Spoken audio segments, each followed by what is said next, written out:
Okay, well, we're working our way through history, looking at my games, and I have to say this has turned out not at all as I expected it. I was kind of expecting to give more of my view of why I'm interested in certain periods over others, and ended up really just cataloging through the games. Maybe things will change a little bit, maybe they won't. No big either way, I guess. Because the big thing is to fill up my upload capacity here while I don't have any games in the pipeline right now. So we worked ourselves up until the 18th century. Oddly enough, I cover really the 16th century, or the 16th and 17th century is that Renaissance period. However you want to take that, I'm not sure. I kind of feel like I should divide it up again now into individual centuries, but then, you know, I have the medieval as this whole big span, and before that the ancients, and I really feel like all of these need to be broken into more detail.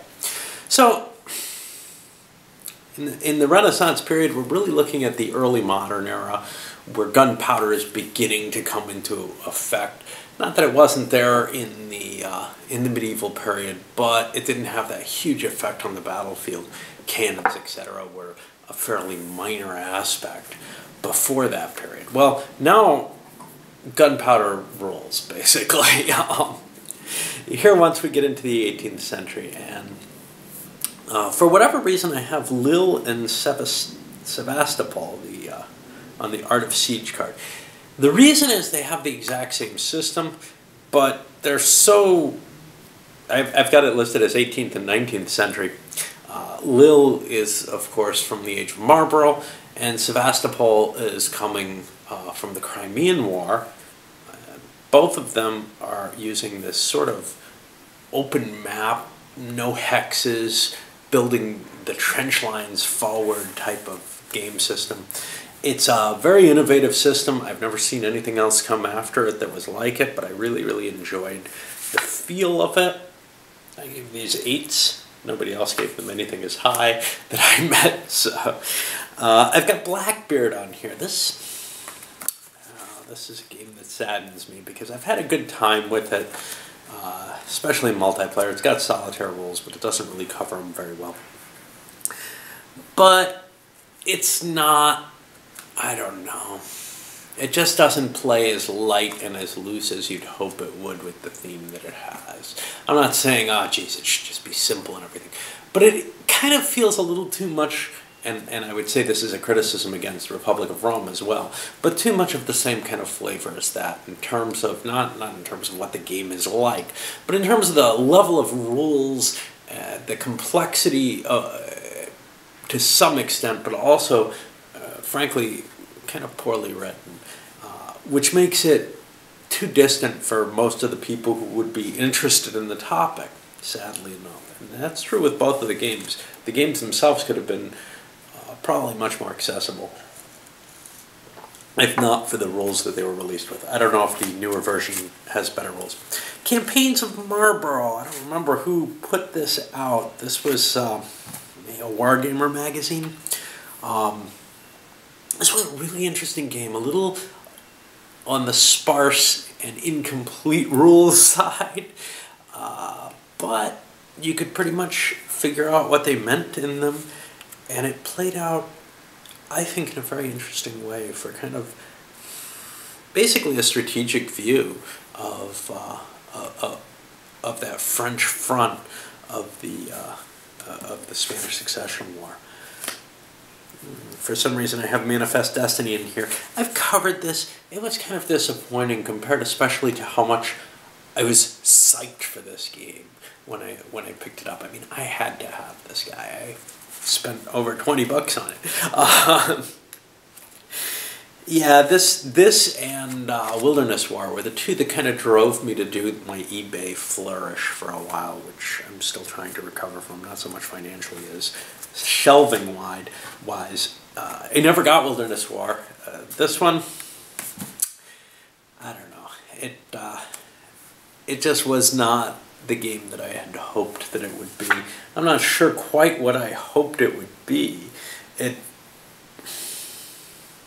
I guess I was looking at something that covered more this kind of expansion idea, but it really doesn't. It feels more like Age of Renaissance, kind of poorly done, and it doesn't have these conflicting ideals or whatever that I almost felt that the game should have had by its intention. No Peace Without Spain again. This is War of Spanish Succession. I was a little disappointed. I did the video on it in terms of the lightness of it. Mainly, I want something a lot deeper on the Spanish Succession to come up, and I felt like Age of Marlborough does a better job of that. But this was, you know, a broader view of the whole war. Just didn't feel detailed enough for my taste. I think it could be a good enough game otherwise.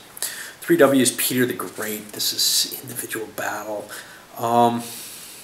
Poltava. Very, very simplistic system. Maybe a little better than Napoleon's Art of War, which you'll see a little later. Struggle of Empires. I haven't played this yet. Again, 7 Years' War stuff, I think. Clash of Monarchs. This game grew on me, maybe to some extent without even playing it. But through the first playing, it's the only one I did, I grew very fond of certain aspects of it. The fact that it kind of differentiated between, it's a CDG, and it didn't say, okay, here are your events and you control all this stuff that you really couldn't control.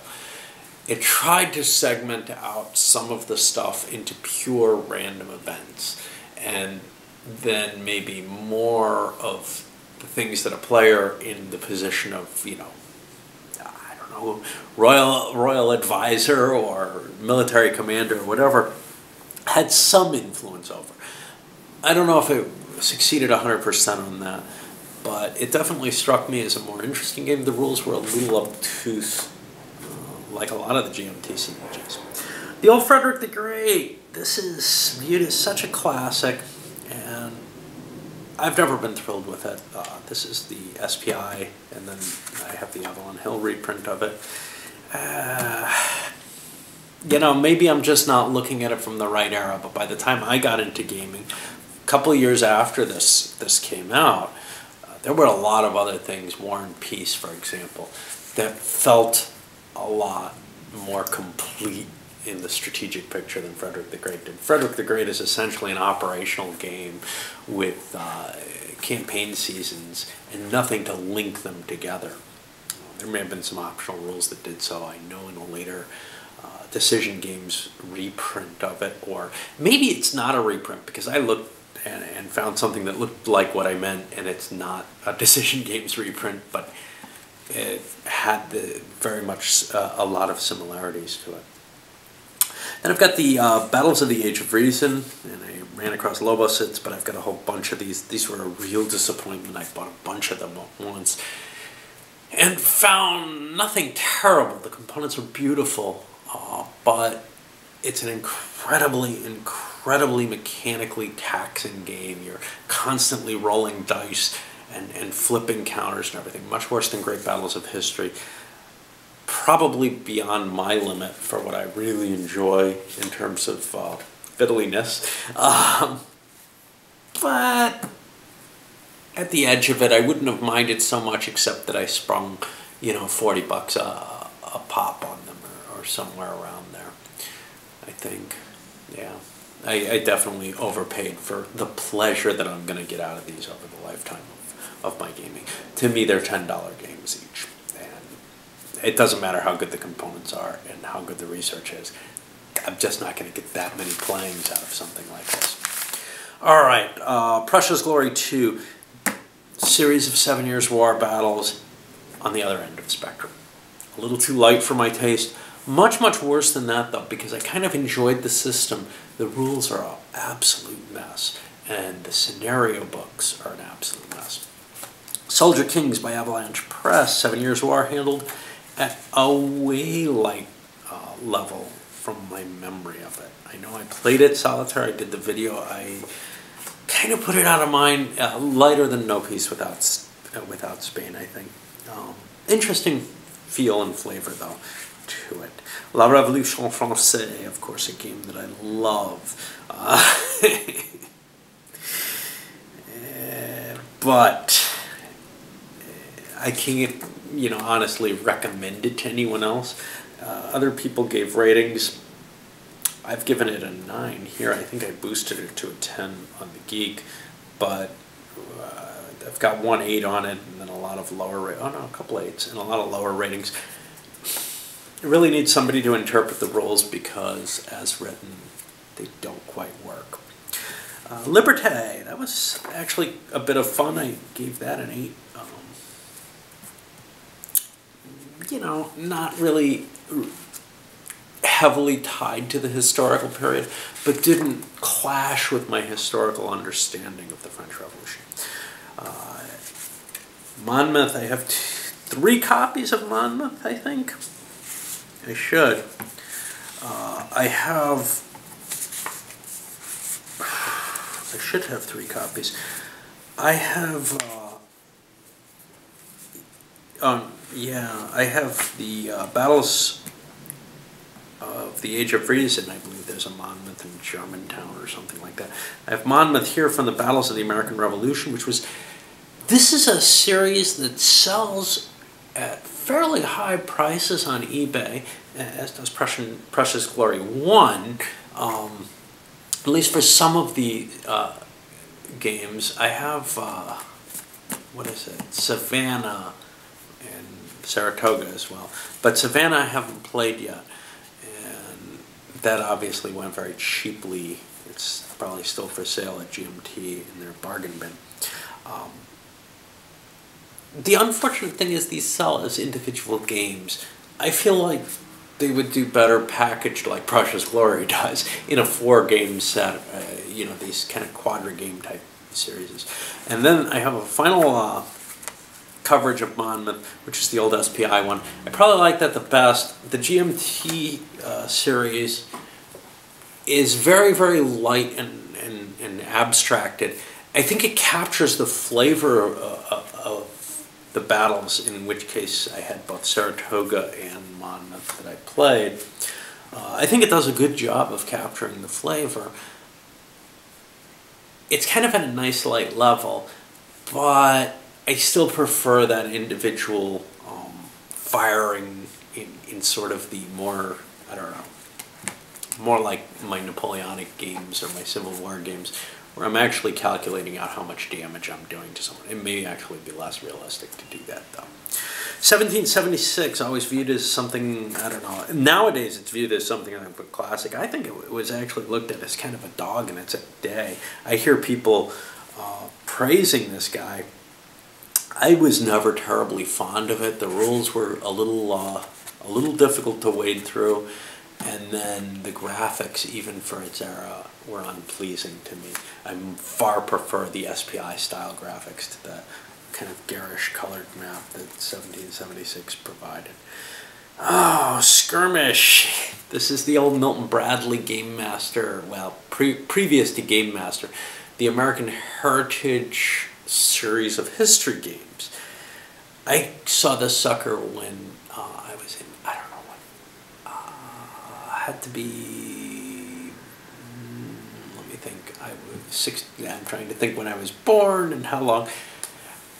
It had to be 2nd or 3rd grade I saw this thing in. And I wanted it so badly and played it with one of my friends in school at that point. And I think I got it a year later or something, maybe for Christmas that year. And I have always liked it. It was, the step up from your Risk type game or anything. And I think it's on the same level really as something else I was going to bring out here, which is Washington's War, in terms of how much of a simulation is it of the situation. Well, I think Skirmish is as much of one as Washington's War is. Washington's War may be a perfectly fine game. I was moderately happy with it. I gave it a 6 rating.